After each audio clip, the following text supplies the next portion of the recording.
Je suis Ange Félix Ndapré, ivoirien. Je suis éditeur, également professionnel de la communication et des médias.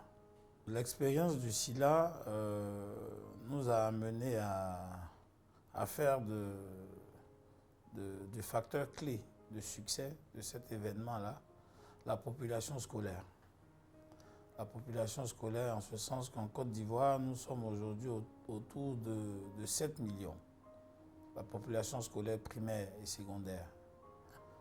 Les 7 millions, vous avez autour de 4 à 5 millions pour le primaire. Et puis le reste pour la population collège et lycée. Nous nous sommes dit que nous sommes un pays, c'est vrai la Côte d'Ivoire, mais à l'image de toute l'Afrique, où la problématique de la pratique de la lecture, mais aussi la problématique de l'acte d'achat d'un livre n'est pas en voie d'être résolue aussi facilement. Et pour ce faire, nous nous sommes dit que la meilleure des choses, c'est de pénétrer les familles.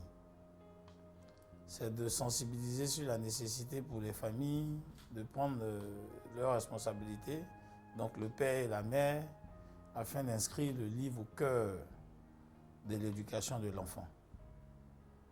Une fois que cela a pu passer, c'est plus aisé pour le système éducatif, donc pour l'école, de pouvoir accompagner, de pouvoir renforcer ce qui deviendrait donc une habitude, ce qui deviendrait un réflexe pour l'enfant de s'approprier d'abord le livre et puis de faire de la lecture l'un de ses passe-temps favoris.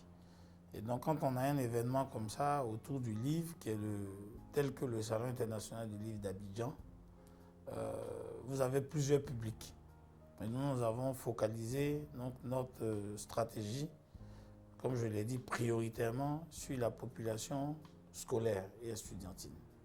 Donc c'est ce qui justifie que depuis donc, toutes ces années, nous avons entrepris donc, de faire de cet événement un événement régulier, parce qu'il y a cela aussi.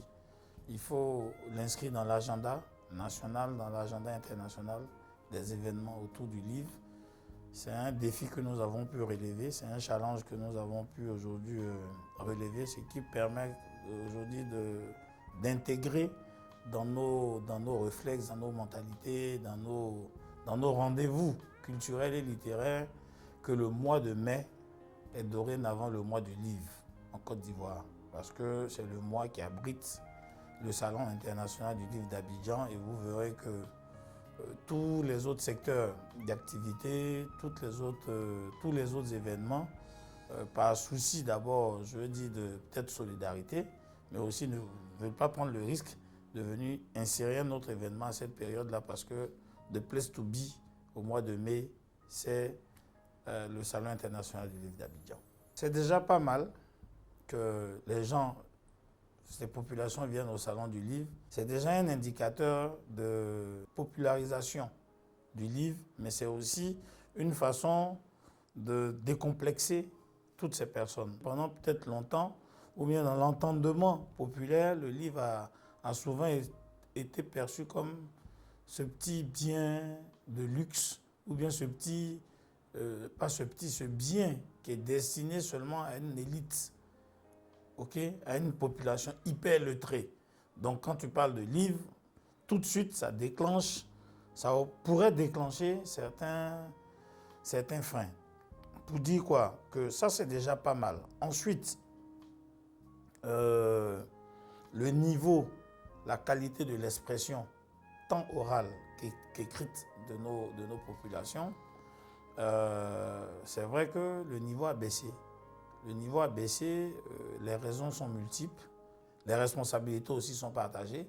Elles ne sont pas des responsabilités à peser uniquement sur une entité. Moi je dis, les responsabilités sont partagées entre les parents, entre l'État, entre les médias, entre la société dans sa généralité. Quand vous prenez une époque de notre population, une époque bien précise dans l'histoire de notre pays, de l'époque des Bernard Dadier jusqu'à la génération des Tibus Kofi, on avait quand même une société littéraire d'un niveau sérieux, d'un niveau très élevé. À côté de cette société littéraire, on avait aussi une société journalistique également d'un niveau très élevé, parce qu'on a eu de grands journalistes. Mais en tout état de cause, aujourd'hui, nous sommes bien obligés de repartir à zéro. Et si on décide de repartir à zéro, la frange de la population sur laquelle nous devons porter notre action, c'est justement la frange de la population enfantine et la population, donc notre jeunesse, en commençant par le bas âge. C'est pour ça que c'est ce choix que nous avons opéré au niveau du Salon international du livre d'Abidjan. Ça ne veut pas dire que toutes les autres franges ou toutes les autres cibles ne nous interpellent pas, ne nous intéressent pas, si nous essayons, à travers le programme par exemple que nous proposons, d'intégrer un peu tout cela dans notre cible secondaire. Mais le cœur de cible, c'est, comme je l'ai dit, cette population enfantine et cette population jeune. Azo Vogui est un puriste. Et dans le prolongement d'Azo Vogui, vous avez toute cette classe d'auteurs, d'écrivains puristes, Tibus Kofi, Frédéric Gramel, Kofi Kwaoulé, Tanela Boni, Véronique Tadjo, Kamara Nangala. De leur époque, ils n'étaient pas dans l'époque digitale. Ceux que vous citez, Emmanuel Keïta, Emma Loès, qui en réalité ne sont pas des écrivains ou écrivaines, ce sont des auteurs. Moi, je les classe dans la catégorie de ce qu'on appelle les citizen écrivains, c'est-à-dire les écrivains de ville. Les écrivains de ville, les écrivains contextuels. Ça veut dire quoi? À la base, non pas pour activité principale le livre. Mais aujourd'hui, avec l'ère du numérique, avec l'ère du digital, ces personnes-là qu'on connaît beaucoup plus sous l'angle d'influenceurs ou influenceuses, bien entendu, ont une certaine, je ne dirais pas mémise, mais vraiment ont une influence sur une frange de la population. Ce qui est intéressant de les voir aujourd'hui pénétrer l'écosystème des écrivains, des auteurs, c'est que cette population jeune, et même surtout on a une population adulte qui se retrouve en ces personnes-là, qui sont prêtes à prendre 1 heure de temps, 2 heures de temps, 3 heures de temps, peut-être même toute une journée à écouter leur idole, leur influenceur, via les médias sociaux, alors que vous leur demandez de lire 2 pages, 3 pages, 4 pages, elles n'auront pas le temps, c'est une difficulté. Mais dès lors que ces personnalités des médias sociaux aujourd'hui ont compris qu'elles peuvent publier, elles peuvent produire, moi je pense que c'est une passerelle à encourager. C'est une piste à explorer justement, parce que si tel est que le combat que nous menons, c'est la proximité entre le livre et nos populations, c'est une question de centre d'intérêt. Pourquoi les gens ne lisent pas? Peut-être ça dépend aussi de... Est-ce qu'on leur propose ce que les gens attendent? Qu'est-ce qu'on leur propose? Quel est le contenu de nos publications? Quel est le contenu de nos productions? Donc il y a lieu justement de quand même s'intéresser. C'est ça aussi la mission de l'éditeur. Dans sa démarche éditoriale, doit pouvoir intégrer aussi la démarche prospective, c'est-à-dire la démarche marketing, en allant interroger le marché, en allant interroger la société de consommation pour pouvoir proposer des choses susceptibles d'intéresser cette population-là selon les domaines d'activité. La parole aux chiffres, je sais qu'au niveau d'abord des écrivains, l'association des écrivains de Côte d'Ivoire, je n'ai pas les dernières statistiques, mais je sais qu'on a quand même plus de 600, un peu plus de 600, pour ne pas dire un peu plus de 700 écrivains membres de cette association. Donc si on a ce chiffre-là, ça voudrait dire que c'est un peu plus parce qu'ils ne sont pas tous forcément encore membres adhérents. Au niveau des éditeurs, nous sommes à une trentaine de membres de l'Association des éditeurs de Côte d'Ivoire, mais il y a des statistiques, nous avons pris quand même le temps de faire quelques études, quelques recherches. C'est quand même plus de 70 maisons d'édition, amateurs, professionnels, c'est un foutu.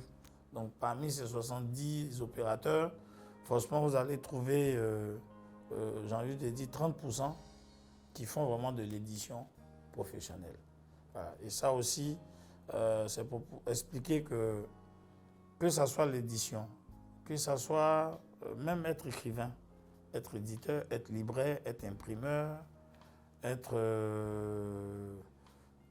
tout métier qui appartient à cette chaîne-là, c'est un métier. Ça ne s'improvise pas. Ça nécessite de la formation, ça nécessite de l'apprentissage. Si aujourd'hui on est écrivain et qu'on pense qu'on veut s'orienter dans l'auto-édition, c'est autorisé d'ailleurs déjà par la loi, mais en voulant devenir éditeur, il faut accepter d'aller se former. Si on est éditeur et qu'on pense qu'à un moment donné de notre vie, on veut écrire nos mémoires, en ce moment-là aussi, il faut accepter de se former quant aux techniques d'écriture appropriées. On n'y va pas comme ça. Si on décide d'être libraire, il faut prendre aussi le temps de se former. Pour dire quoi? Pour dire que nous n'avons pas d'autre choix, si nous voulons qu'on nous prenne au sérieux, que de travailler à la professionnalisation des corps de métier. Quand on a atteint ces standards-là, on devient compétitif et puis on n'a plus un complexe vis-à-vis de l'Occident, de l'Asie, peu importe, on n'a aucun complexe vis-à-vis de toutes ces autres régions au-delà du continent africain. Parlant de chiffres, le SILA, c'est depuis 2 éditions déjà plus de 100 000 visiteurs que nous enregistrons. 100 000 visiteurs, nous avons autour de 70 exposants directs.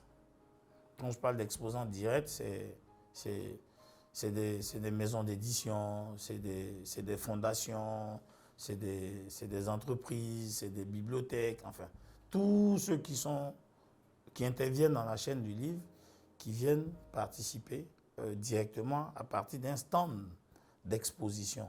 Mais à côté de ceux-là, on a ce qu'on appelle dans le jargon les visiteurs professionnels.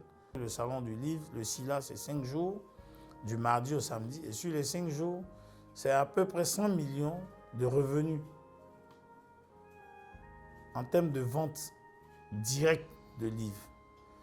100 millions de réalisés en termes de vente directe de livres, vente réalisée par tous les exposants. OK? Tous les exposants, donc chacun selon son catalogue, chacun selon sa production du moment. En tout cas, le marché il est ouvert sur les 5 jours d'exposition. Et après, quand on consolide les statistiques, ça nous donne ce chiffre-là. Ce n'est pas banal, ce n'est pas négligeable. Ce d'autant plus que notre pays, la Côte d'Ivoire, dans l'espace francophone mondial, tout l'espace francophone mondial vient dans le top 5 en 4e position. En termes de revenus éditoriaux, en 4e position, la Côte d'Ivoire est classée avant la Suisse. Vous avez en première position la France. Après la France, vous avez la Belgique. Après la Belgique, vous avez le Québec. Après le Québec, vous avez la Côte d'Ivoire. Et en 5e et dernière position, vous avez la Suisse. Donc, ce n'est pas banal. Revenus éditoriaux qui tournent autour de 40 milliards, 50 milliards de chiffre d'affaires an. générés par la chaîne.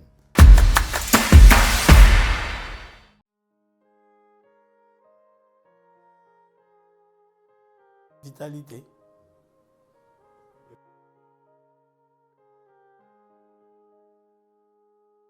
La Grande Royale.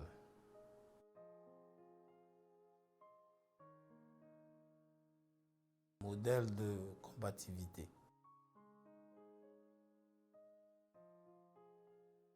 The place to be.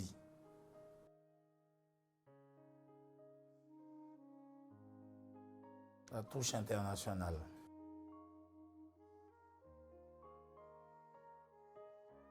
Cheikh Hamidou Kane.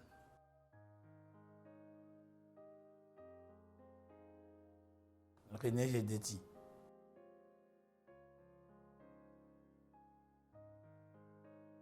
Le site par excellence.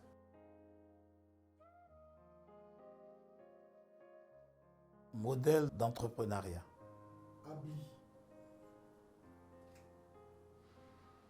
Village touristique et religieux.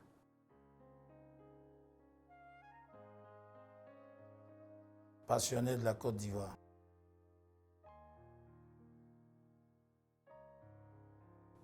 Banquier.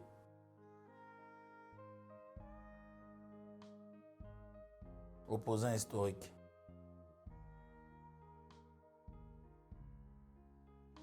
Des livres pour servir la cité.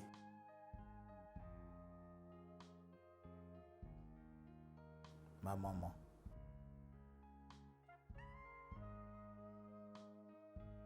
Mon patron.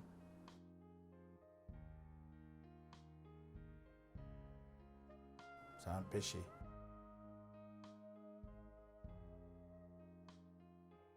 Icône.